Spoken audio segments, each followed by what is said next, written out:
Hi. Hello. Howdy. You're with my group. Nice to meet you all. We thank you for your time, obviously. You're a busy man. No worries. Excellent. Alrighty. So, we're just going to jump right in. How was your day as an athlete? How was your day today? What'd you do? Trained and worked a little.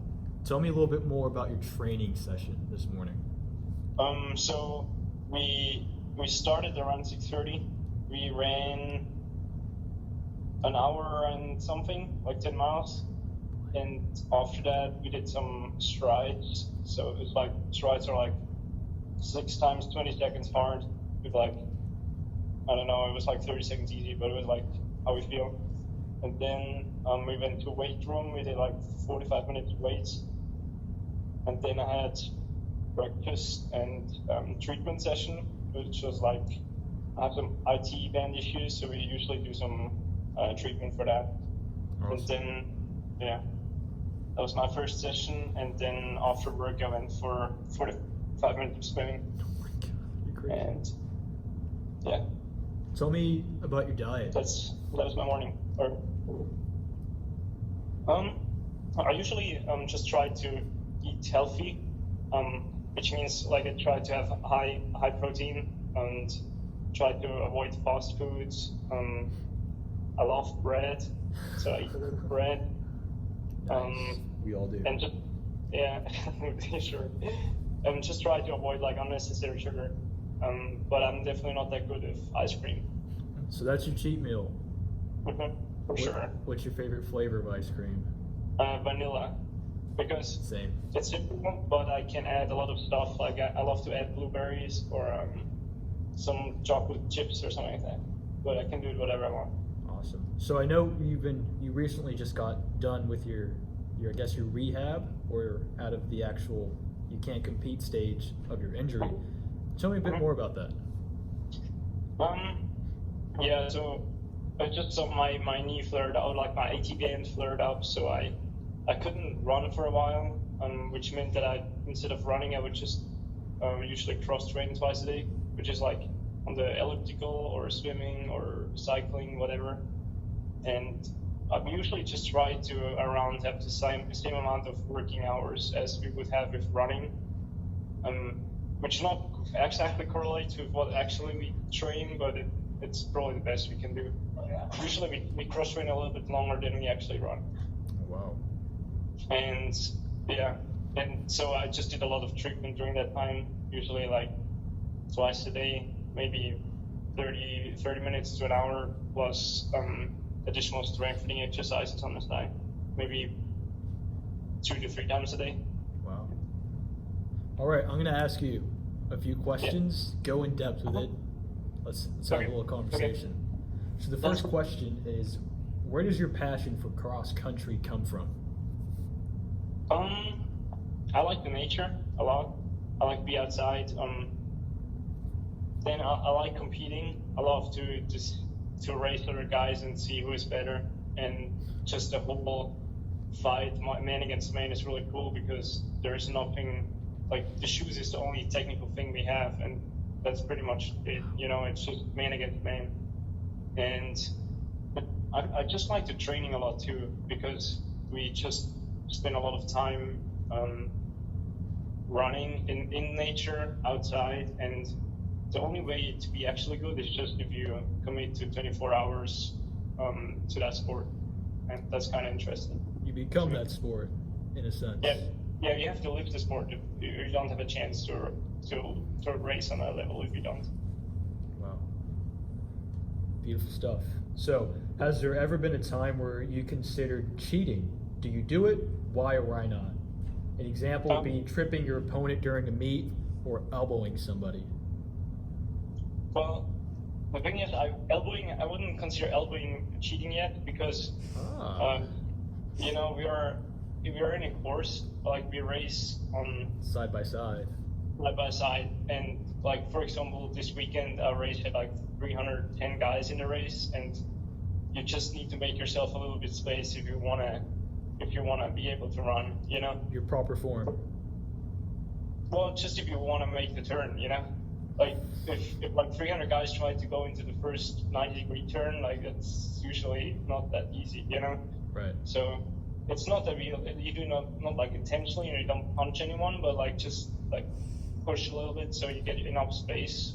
That's kind of part of it, But besides that, I really never considered cheating because for me it's really all about finding out what I can achieve, because I know that I'm not going to be world champion, because at that time I'm 25 and some of the guys are just way more talented than I am, and I just try to find out how good I can be, and if I would cheat, that would just mean that I would cheat myself, right? Right. Yeah. And yeah, I've really never considered it, but you have to be really careful because like it's really easy to cheat without even knowing it, like taking a certain medicine is not allowed, and it's just considered cheating and you wouldn't even know about it, Right.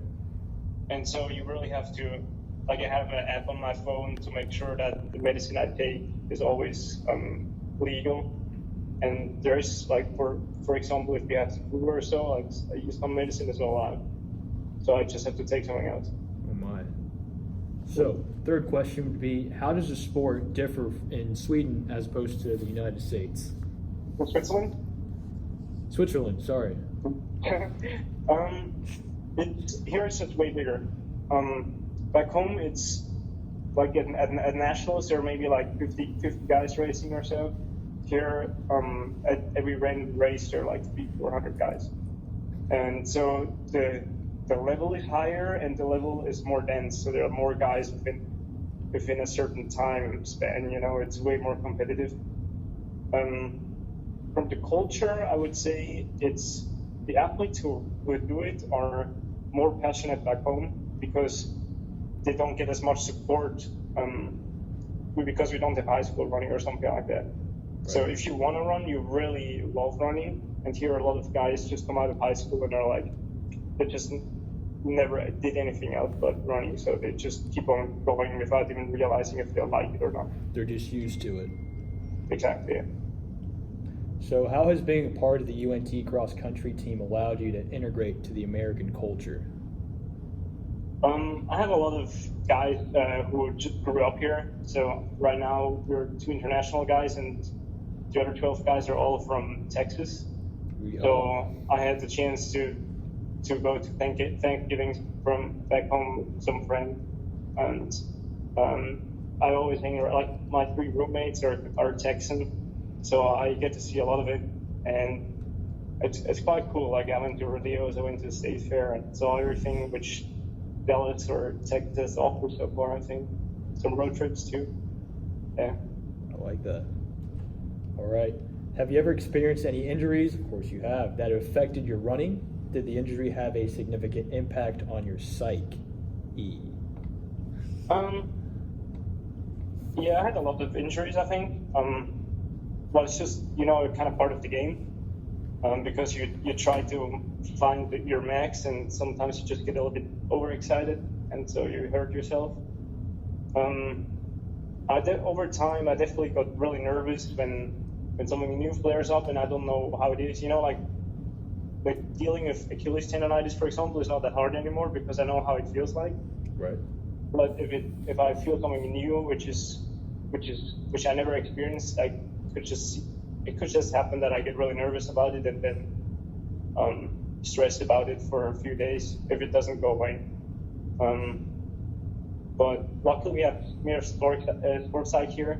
We have like the chance to talk to consultants once a week, and they're always around. We have a good coaching staff. We have trainers which help us. So usually I should be fine.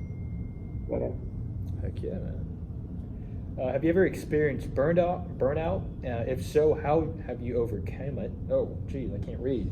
And if not, how do you avoid a burnout?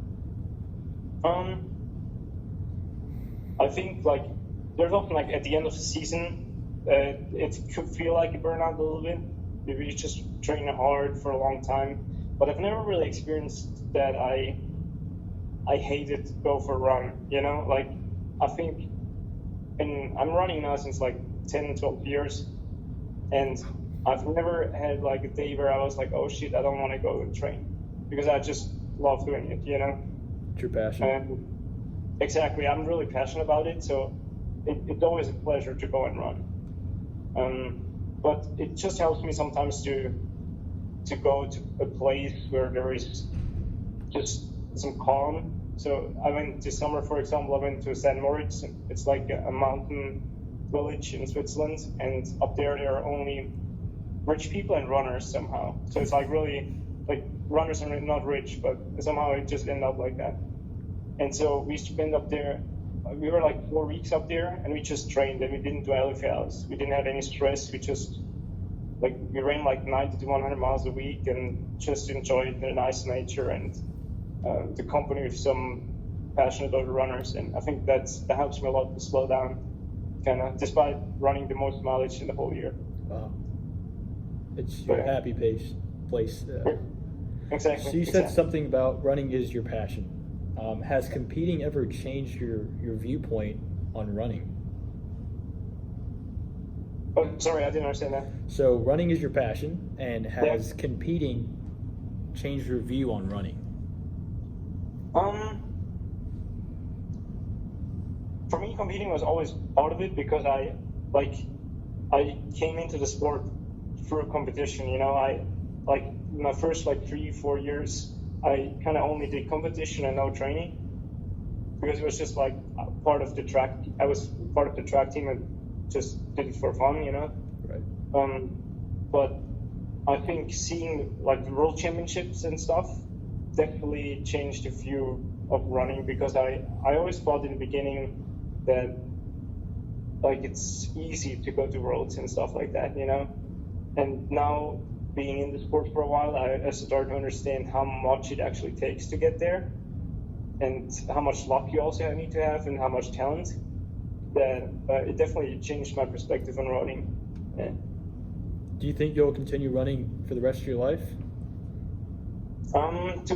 Yes, but not the same way I do it now. I think I will always enjoy like a 30-minute easy run in the morning before I go to work or something like that, because it's just a nice way, you know, to get up in the morning and run when the sun is rising is quite relaxing somehow. So I hope to do that, but I think I want to run professionally for a few years afterwards. But I think at some point, when you realize that you can't really achieve your personal records anymore, then it's probably time to do something else. Because I'm kind of the guy who is all in or nothing, you know. So I will definitely try to run as a professional for a few years, but then I also want to do something else and be fully committed to the new thing. I like it.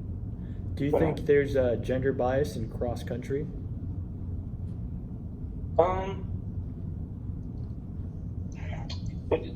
The thing is, I think it's just two different categories, you know, because you can't really compare it. I think there are issues in running by gender, like for example how we look like and stuff like that, you know. It just has an impact. Like weight is a big topic, but it's not really that it's like a gender issue, you know. Right. But yeah.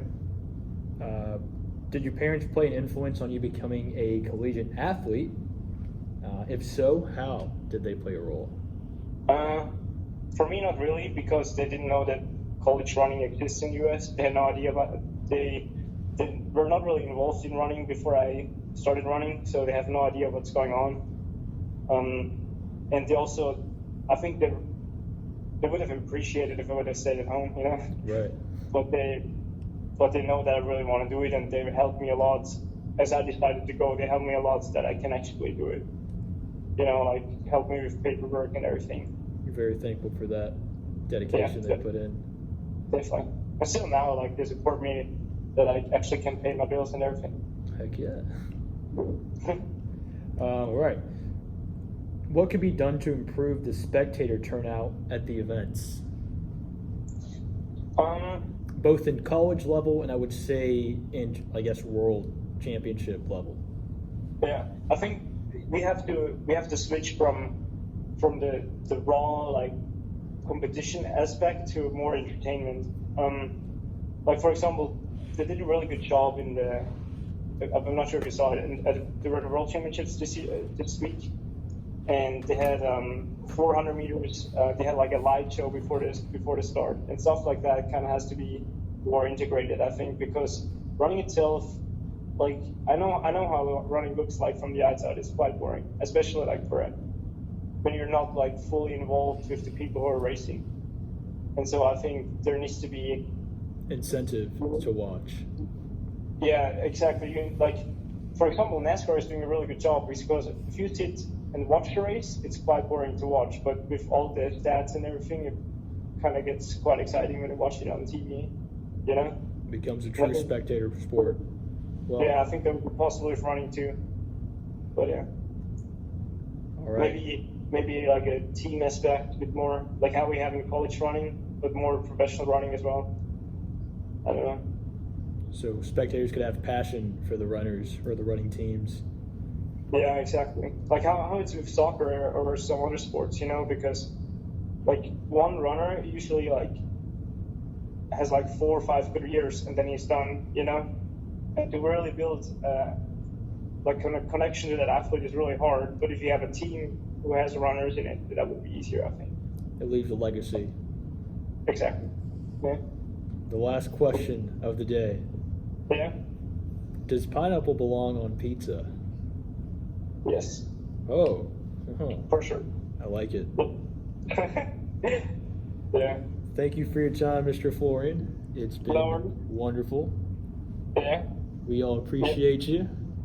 No worries, no worries. You've taught us so much about the sport in which you're passionate about.